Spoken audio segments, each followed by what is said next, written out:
Well, welcome back. I hope you're well. It's good to have you join me again. Now, this is a continuation of the theme that we began about 7 sessions ago. The question connected to the theme was whether you were prepared for success in your relationships.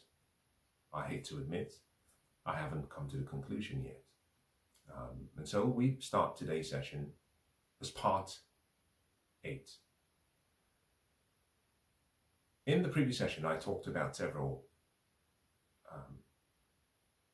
issues that have, I guess, prepared us to expect certain outcomes in our lives.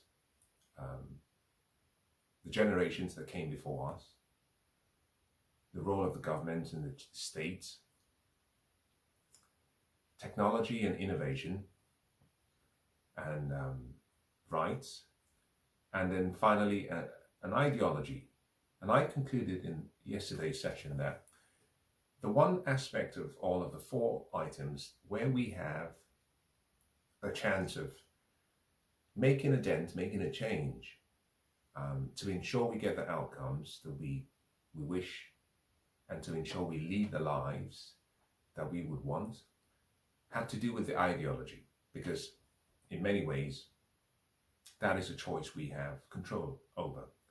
Now, in today's session, let me move in a different direction and perhaps give a summarized perspective of some of the things to consider. Obviously, I'll speak with the advice focusing on the female lens. Generally speaking, the advice can apply to both sexes. Now, let's start with the following.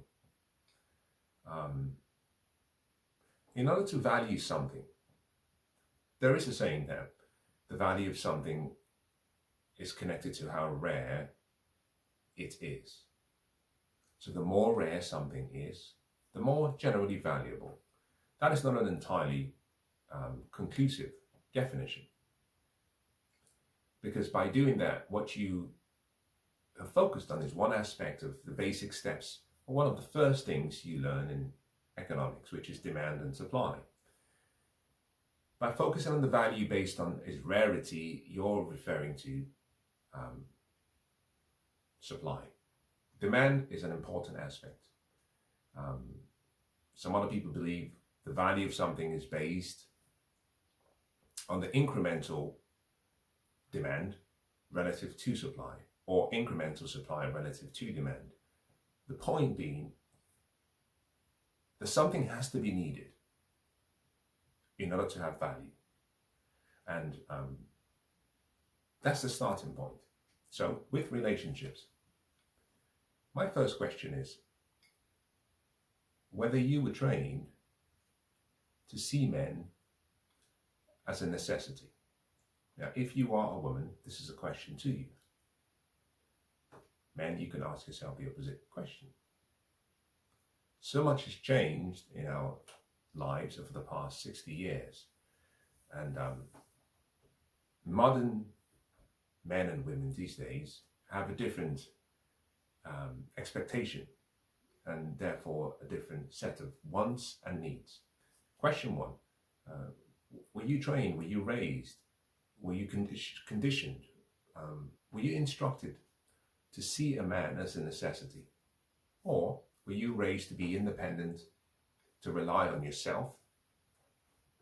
Question number 2 is, were you told to be independent? Were you trained to be independent rather than interdependent on another person? There are 2 relationships we normally have. Inter-relationship, which is the relationships we have with other people, and intra-relationships, which is the relationship we have with ourselves. Which of the 2 relationships were you advised to focus on? Loving yourself, paying attention to your needs and wants and your feelings, or recognizing the need for a partner, a husband, the opposite sex and focusing on inter-relationships. Now, the first two questions will give you a clue to whether you were prepared and whether you have the possibility of having a successful relationship. I have said before that the attack on the masculine frame on manhood since the 1960s has been relentless. The attack has been so relentless that the ideology that followed such an attack has made men almost useless today. I really feel very sad for young men, especially young modern men, because they've been told that there is something genuinely intrinsically evil about them. They've been told that they are not wanted, they are not needed. They've been told that the role and functions that they once played and provided are no longer needed. In the West, we have civilized society, and rightly so. So much so that protection is not something that a woman needs, because we have actually outsourced our safety, both safety from foreign invaders or foreign enemies, but also safety, our safety with regards to people from within the country. Our defense and our military provides the protection from foreign attacks. Our police provides that from within. So the days when you had to ask a brother to walk you down to the bus station or to wait for you at the bus station, for most people, especially those in cities, those days are few and far between. We don't need protection, we can always call the police. So there goes the first role that men were generally groomed to think that was their obligation and responsibility. The second is provision. In the prior session, I talked about the role the state plays. These days, you don't have to have a job. You can have a child and the state will provide for you. You can have multiple children and you will be rewarded. And sometimes you will do better being a single mother than having a man in your life and trying to work together. There are so many things, incentives, reverse job hiring programs that will deselect men but select women. And so what you're finding is women are providing for themselves. They can bring home the bacon themselves. Well, there goes the second aspect of a man's, you might say, calling, which is provision. So with regards to resources, now remember, men are resource objects. We are not success objects. Success is simply the progressive realization of a worthy ideal. If you say you are a success object, then in many ways, that is down to interpretation. And someone who's a great video gamer can call himself successful at playing video games, but not resourceful. So men are more resource objects. If you remove the need and the desire for the resources, and you remove the desire for protection, and other men are objects that are used by society for the safekeeping of the people we care about and the land we love. You remove both of those and you find that the life of a man is empty, generally speaking. Now, there are other things that we can do. Being a priest, being someone who purviews and sees into the future. However, how can you be a priest when you cannot and not needed for protection and provision? You see, the role of the priestly duties of a man initially began from the following, you might say, as follows. He had to get up. Go back to the hunter-gatherer days.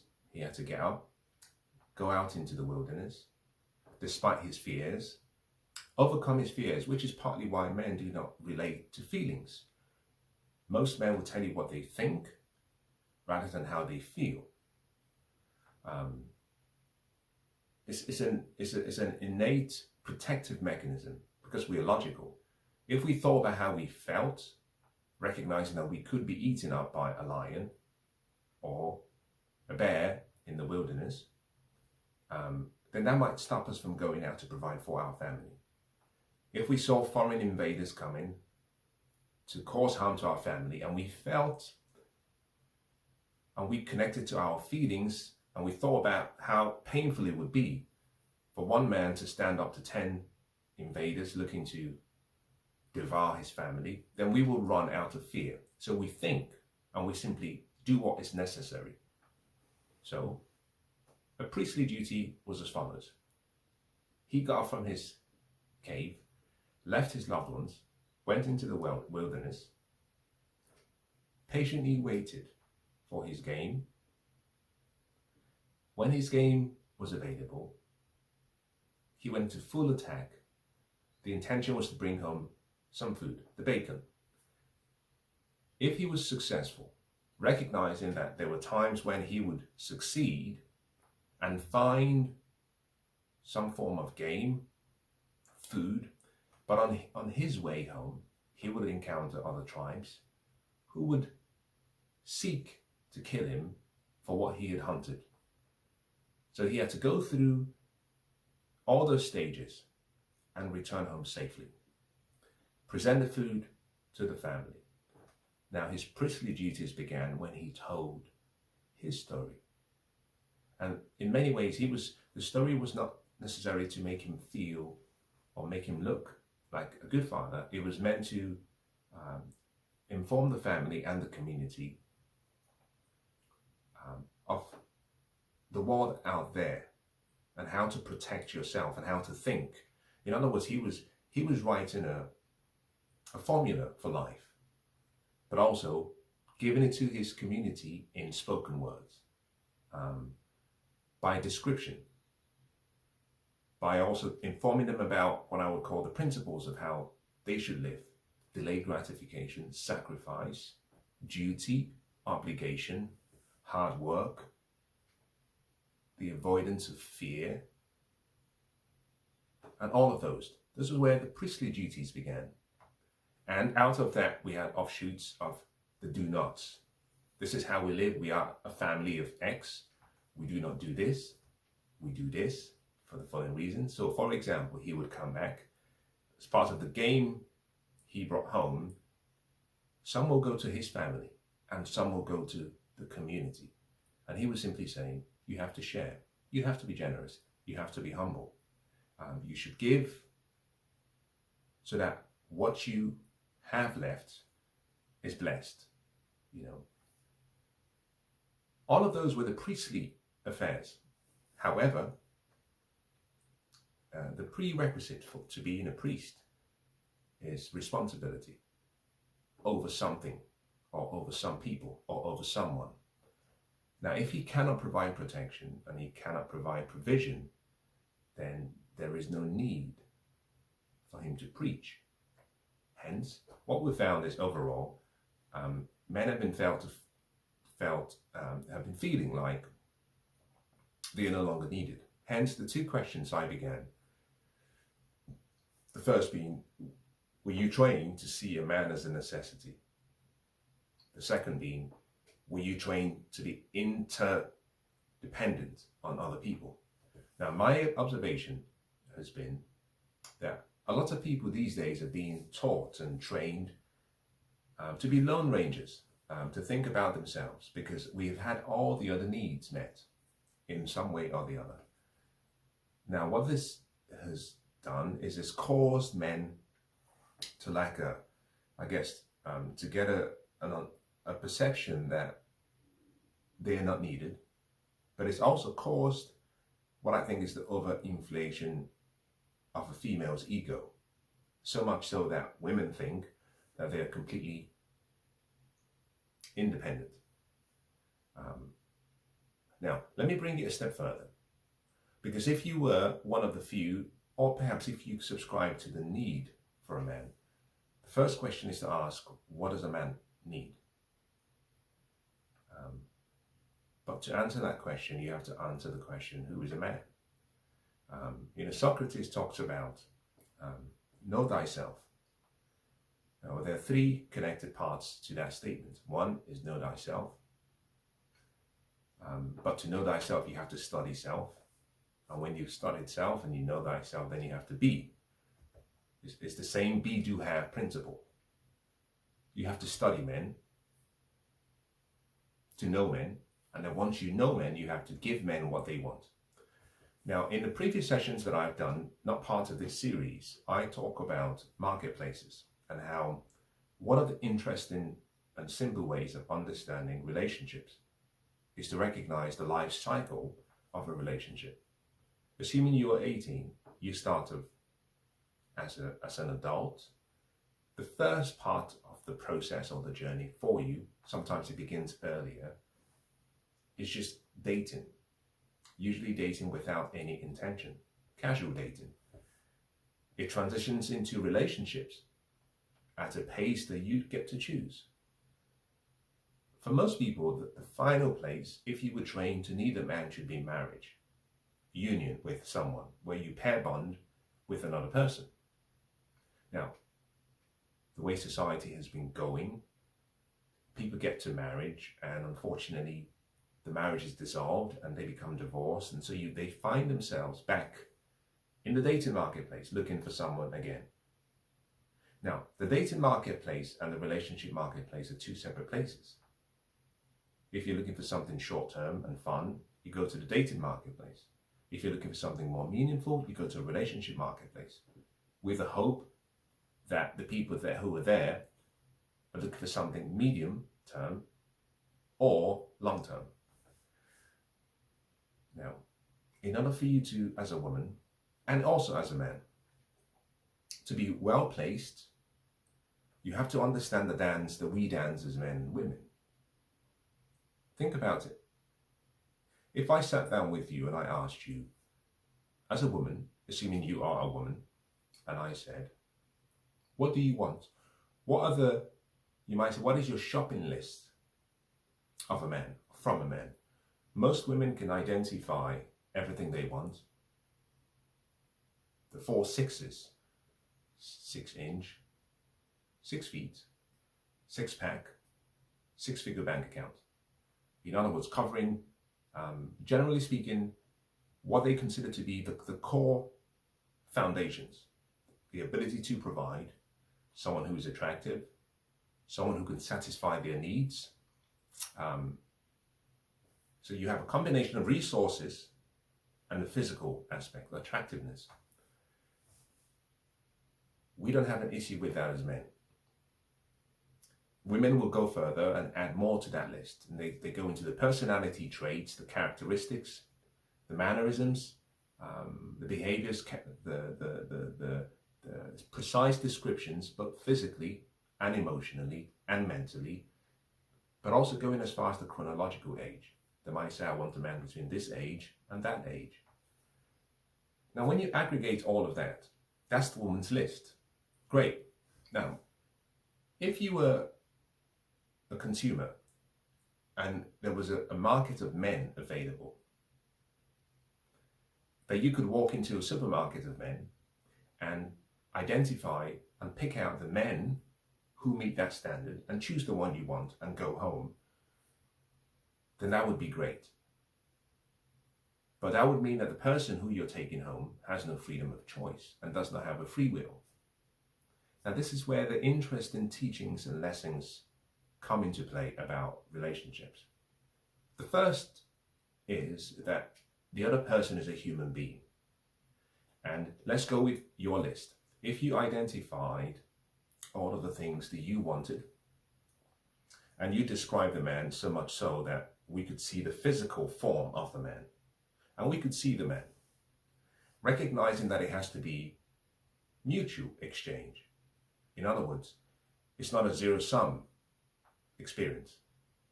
You have to ensure that it's a positive sum relationship if it's going to last a long time. He would have a say. Hence, the way we get to a place of union is the list that has been created and the man, therefore, who's been defined. We go to the man and we ask the man, what do you want in a woman?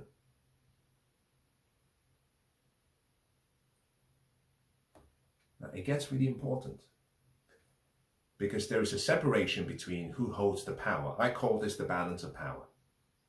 In the dating marketplace, the woman holds more of the balance of power because she has a role. She acts as a gatekeeper to her emotions, her body, and her womb, the ability to reproduce. Because men purely come to that marketplace for sex, it's important that she ensures that she opens the door or gives the key to the right person. It's short term for men.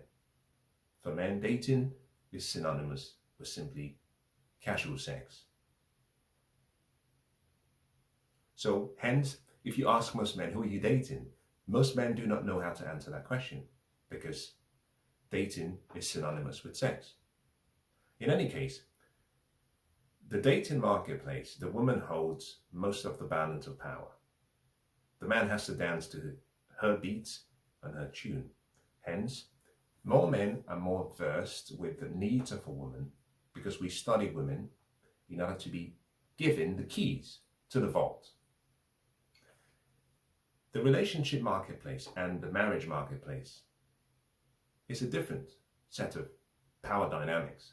The men control the power. Men are the gatekeepers to relationships and marriage. And the reason is because the highest honor a man gives a woman is his last name by marriage or the invitation to join him in a union. Men are the ones who decide when relationships begin. So the men hold the power and therefore we call the shots. So if you are a woman, therefore, your list, and if you choose to remain in the dating marketplace, you can choose to be selfish and not care about what the man thinks or wants, if you also want short-term relationships. But it would be useful for you to understand what the person you described also wants. On the other hand, if you are a woman looking for relationships and marriage or long-term commitment, then when you draw up your list of things you want in a man, it's very important that you ask yourself a simple question. What does the man that I want from a woman? Not from you, from a woman. In other words, what would his list look like?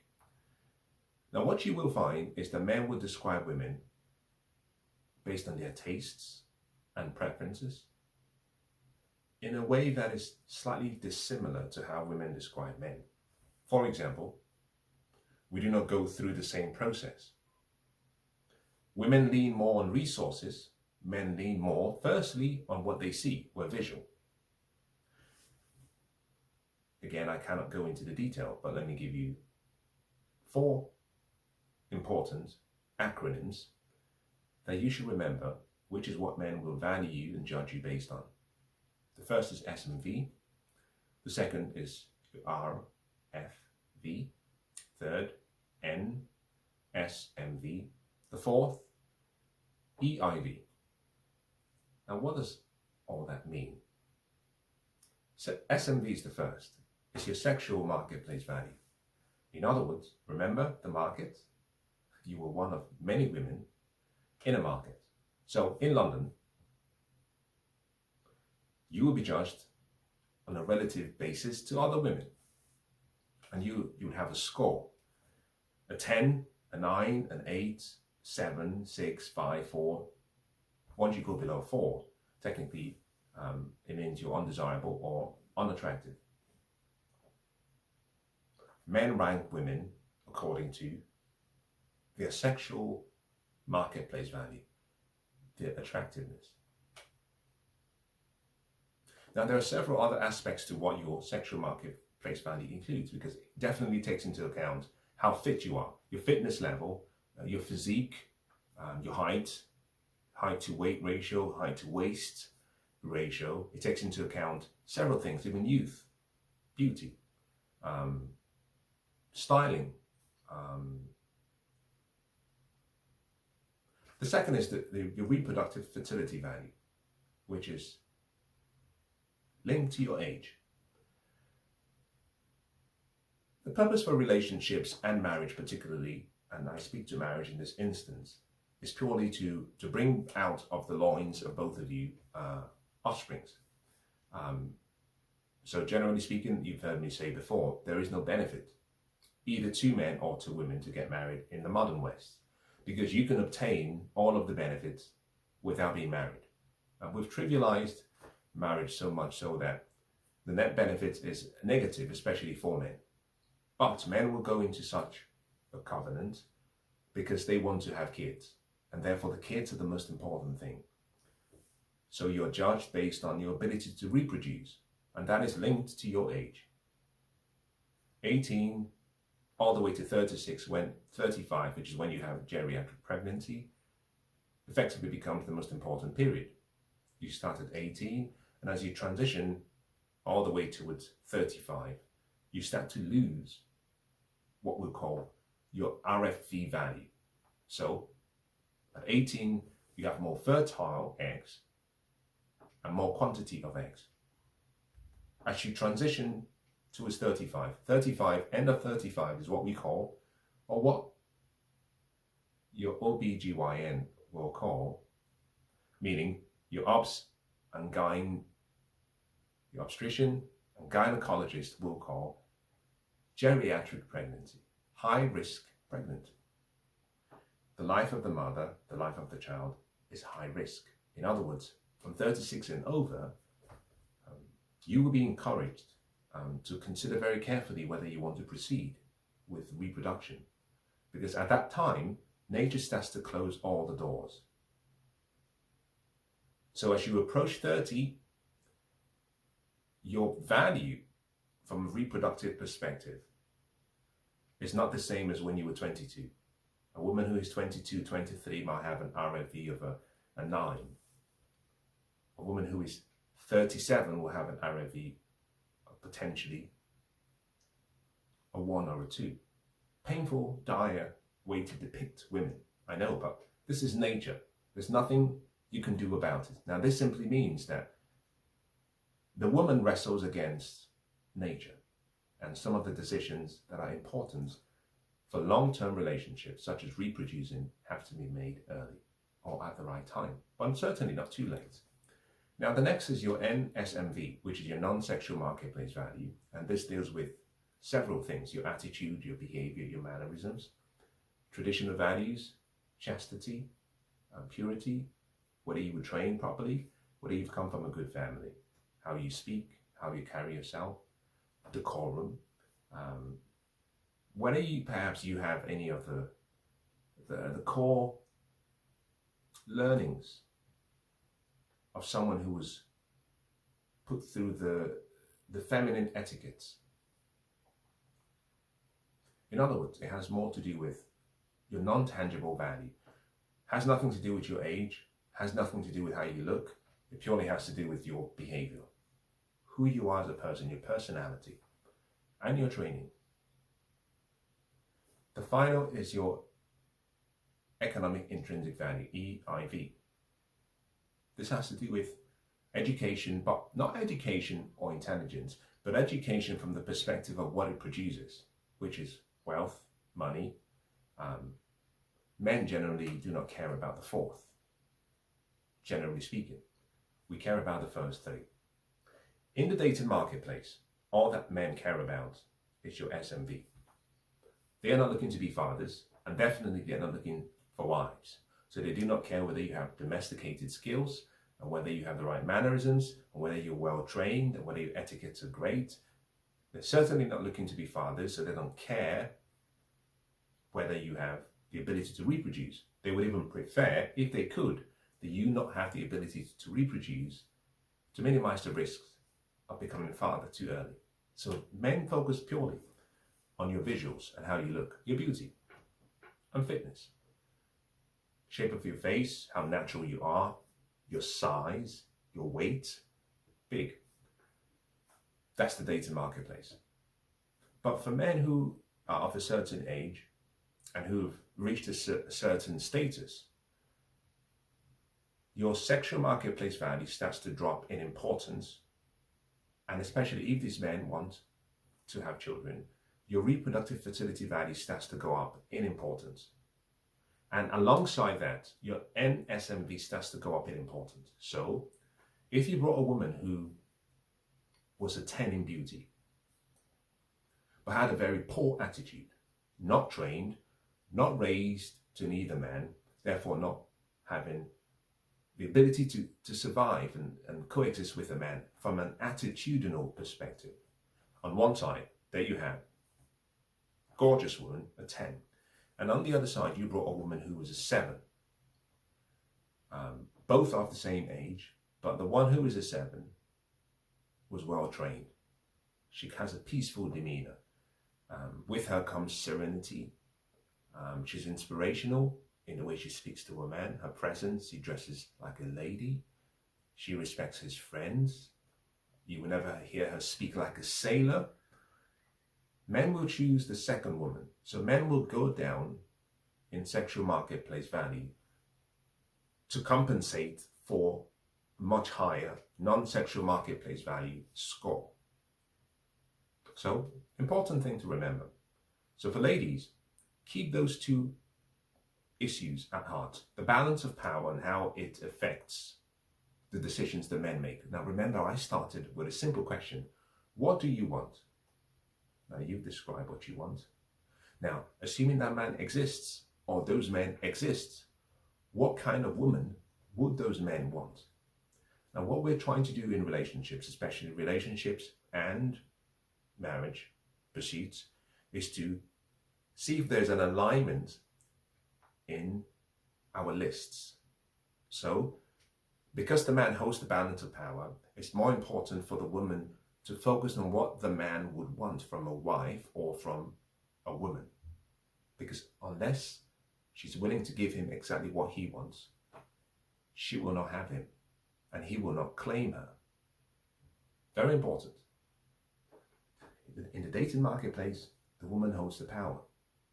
So men have to focus on what the woman wants, because if the man is not what she wants, she doesn't have time for him, and rightly so. She holds the power. Now once you've understood this balance of power dynamics, everything becomes easy. Very easy. Can you see that men are not that complicated? But let me take it one step further. Let me extract from what we talked about maybe 3 or 4 different things. One will be beauty, purity or chastity, I would say fitness, and finally attitude. If you went through the 3 groups, SMV, RFV, and SMV, and you extracted maybe 4, they're not the most important, but they're certainly the top ones: beauty, fitness, attitude, and purity or chastity. And you say, well, in a very simple way, can you tell me what men want? Now recognize, I cannot tell you what all men want. I've qualified the men, but I can tell you what most men want. Now, for something to be considered most, you only have to have 50.1%. For something to be considered all, it has to be 100%. But there's something called a regression line, which is if you took all men and you asked them what they want, and you plotted on a scatter diagram what each of those men want, you would get something we call the best fit line, which is a line that runs through all of the requirements and qualities men want.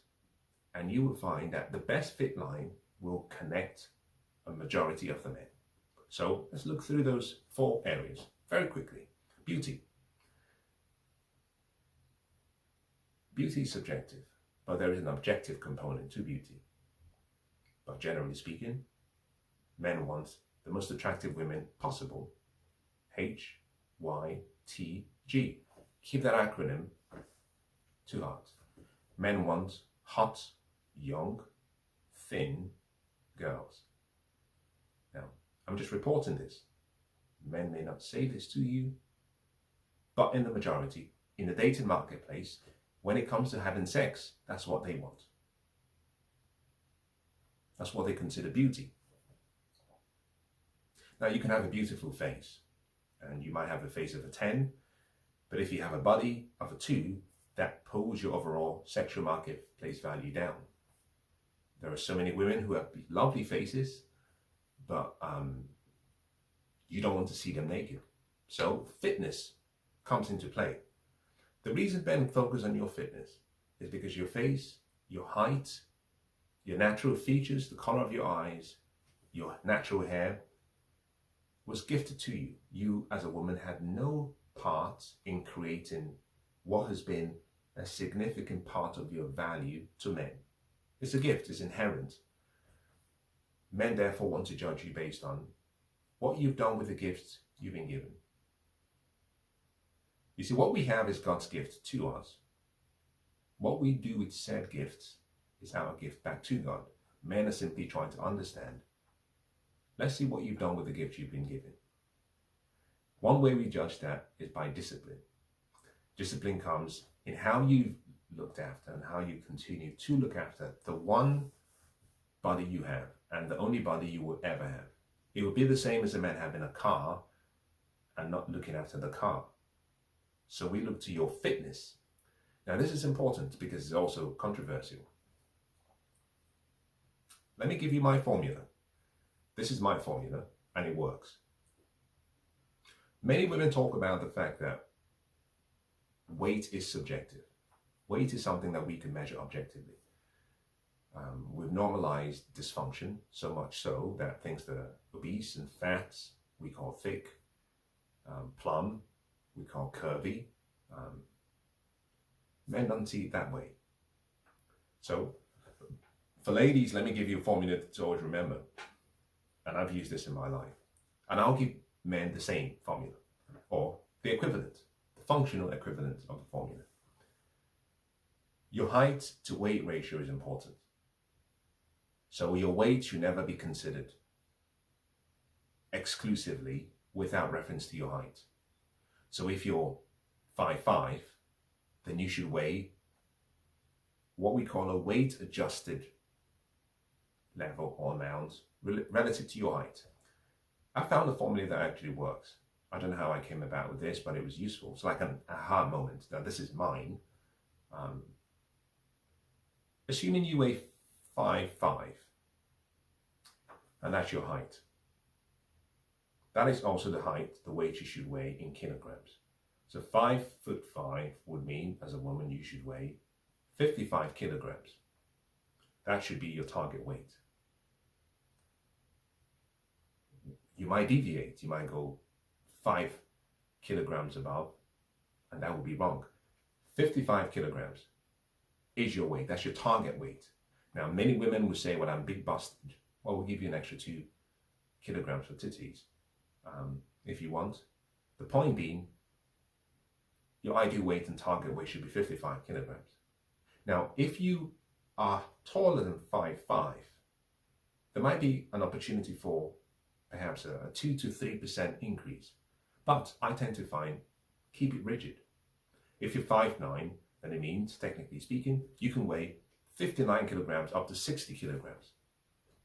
If you're 6'2" as a woman, 62 kilograms. If you're 5'2", because you've fallen below the average height of a woman in the UK, you should be 52 kilograms, but because you're too short, or rather you are short, ideally you should be going and subtracting. You should be going further down, maybe 50 kilograms or 49 kilograms. That formula always works for women. So take your weight divided by your height and assume that weight in kilograms divided by your height. Subtract 1 from that number, and that will tell you how much overweight you are and how much work you have to do. Now for men, the formula is similar. Functional equivalent. A man who is 5'5", that is we start with that as the basis. Below 5'5" is below average, above 5'5" is above average. A man should weigh about 20 kilograms more than the woman. So if you're 5'6", you should weigh 56 kilograms plus 20 max. If you get into the 6 foot category, rather than add 20%, we go up to 30%. But generally speaking, we move in a sequence. So 5 foot, 6 foot will mean 60 kilograms plus 20. That's 80 kilograms. If you're 5'1", 6 foot, or rather 5'1", 61 kilograms, my preference is to say plus 25. But as you move from 6'2" and above, you can move up to 30. A simple formula. If you're below 5'5", say you're 5'3" as a man, then you should weigh 53 kilograms. Now, because you should always weigh about 20 kilograms more than a woman, it's fine to use 20, but I tend to feel that it's important for you to start to scale down, which is maybe add 15, 16, or 17. If you're 5 foot only, then that's 50 kilograms. But I wouldn't ask you to add 20 kilograms. I might say you should add 10 kilograms, which would mean you should be about 60 kilograms. Those formulas work. So for men, take your height and the additions divided by, take your weight and the additions divided by your height, and that will tell you as a man how much overweight you are and how much more work you should do. I'll use myself as an example. My weight fluctuates between 92, usually between 90 and 93 kilograms. I tend to find that most mornings, first thing in the morning, I'm about 92.5, sometimes 93 kilograms. But that would make sense because I'm 6'2", plus 30 is 92. There are times I go up to 93, and there are times I come down to 91 or 90. So I fluctuate within that range. But here's what's important. Although I'm allowed to add 30 kilograms, to maintain a healthy lifestyle, it's necessary for me to ensure that I am 62 plus 30, 92, or below. So I should be focusing on 89, 90, 91, 92 as a preference. That way I'm maintaining a build that is relative to my height, but also it would mean that I'm keeping active, my cardiovascular, and I'm doing exercises and staying fit. Now I've gone through a long explanation on this because I think it is important. Now let me move quickly to chastity and I've talked about two: beauty, fitness, chastity and purity. Very important. The best way we control this and the best way we describe this is what we call BC, your body count. In the dating marketplace, men simply want sex. We don't care what your body count is because we're looking for short-term hookups. It will be a woman's value is connected to her purity and her chastity. And if she gives it away too freely, then there are names that she is called. A woman therefore plays an important game when she's dating and looking just to date. She wants to extract the most resources from said man, but give as little of her body as possible to him. Men are playing a reverse game. We want to extract the most from you sexually, but give up the least amount of resources that we can. Whoever plays that game the best wins. We call that a war. It's a zero-sum game. One person is playing that game better. The woman's value is much higher the younger she is. So a woman who is 22 and a man who is 22, the man has nothing to offer, no resources. The woman is at the peak of her beauty. It would be foolish of her to give away her body too freely. But in the dating marketplace, men don't care about your body count. In the marriage marketplace, we care about pair bonding, we care about your ability to reproduce, we also care about your past. Your past plays more of an important role. So you want your body count or your BC to be as low as possible. I'll give you another formula. Maybe you can thank me for this, or perhaps you can leave a comment telling me how awful my formulas are. Now this is another formula that is mine. For a woman, Your body count is a simple thing. Take your age, subtract it from the age of consent, wherever you are in the world. That is the top range. Divide that number by 2. That is the ideal range. So, as an example, if you are 28 and you live in the United Kingdom, and let's say the age of consent is 16. I do not like to use 16 because I think 16 is still quite young, although 16 is the age of consent. I prefer to use 18, but let's go with 16. 28 minus 16 is 12. So at the top range of your body count will be 12, and at the bottom range will be 6.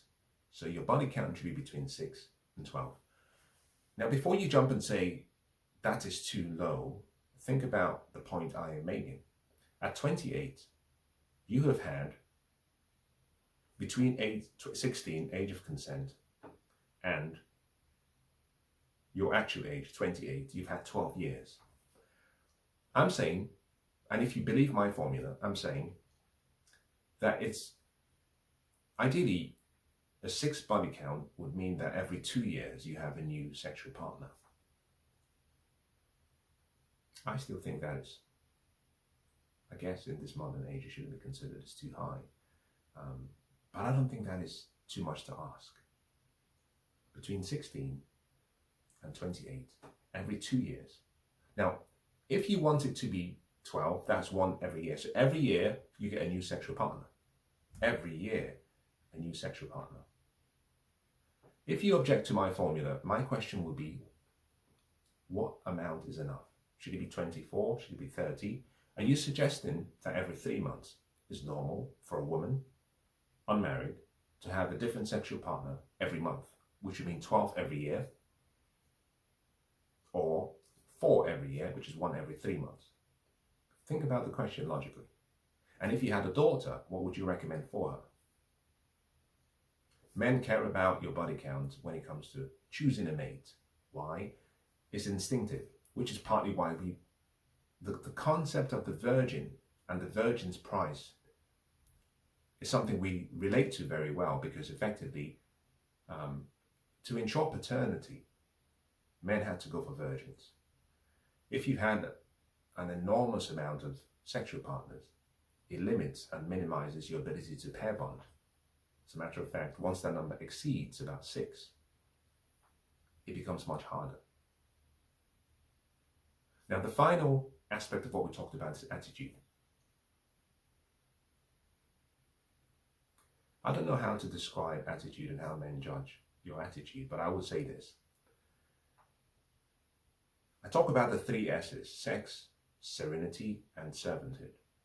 Your attitude is connected to serenity, whether you have a peaceful demeanor. Are you fun to be around? Are you nice? Are you kind? Are you peaceful in your mannerisms? Or do you just like war? Most men don't really care if you have a bad attitude, if they are looking purely for sex.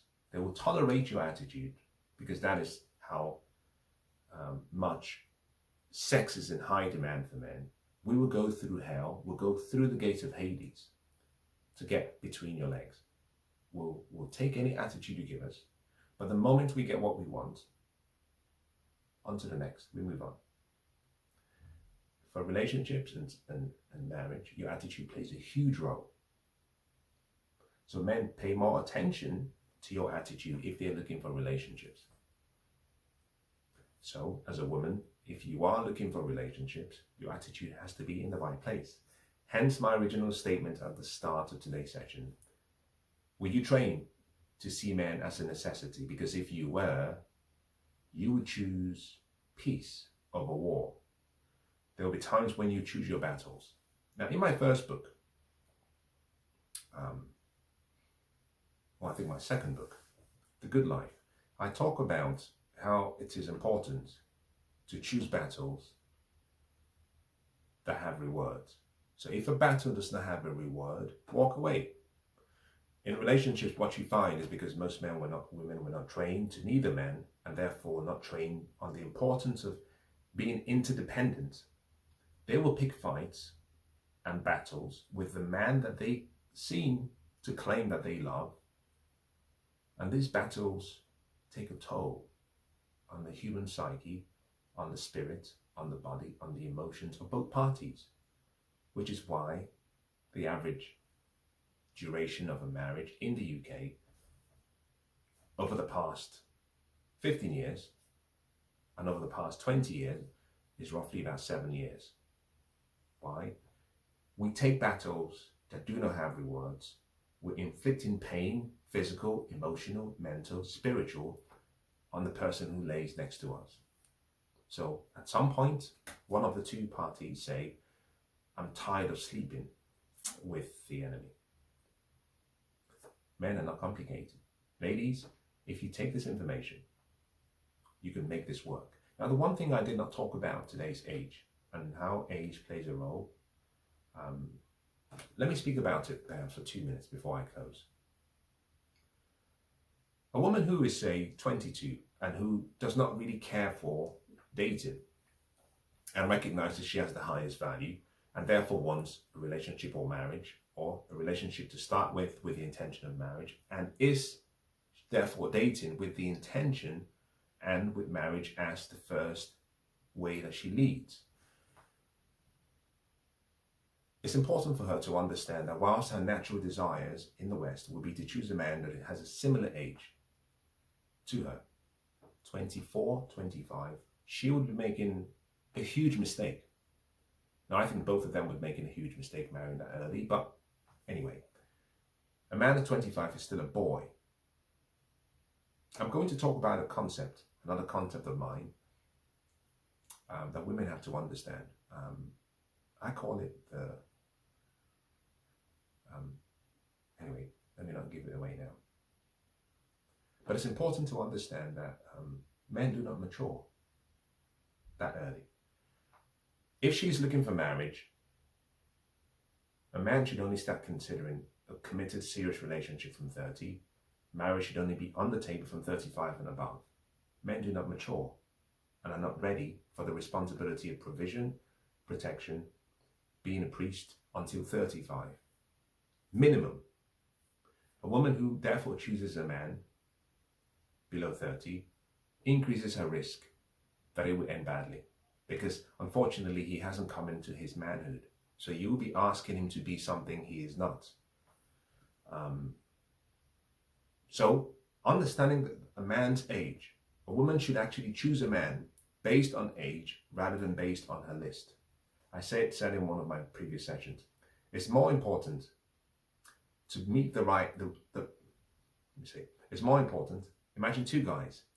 One is Luke, one is Paul. Paul is the man of your dreams. He's 25, you're 22, high school sweetheart. You've always loved him. He's good looking and all of that. Call it, he's a 10 in beauty.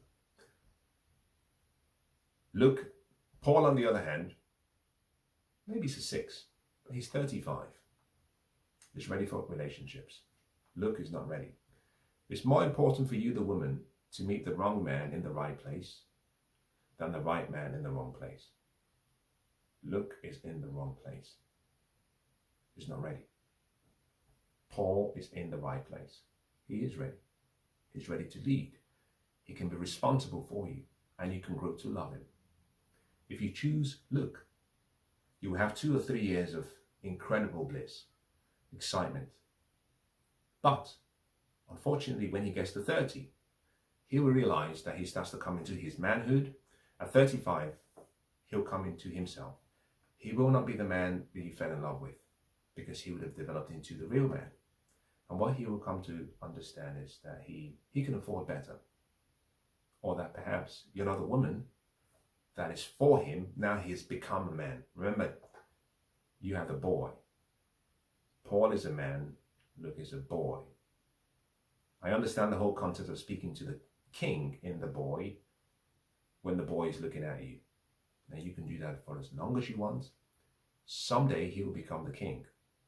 And unfortunately, like King David, someday he will look across the fields and he will see the beautiful lady, Bathsheba, and he will lust after her. It's better to choose the wrong man in the right place than the right man in the wrong place. Now I hope that's been useful.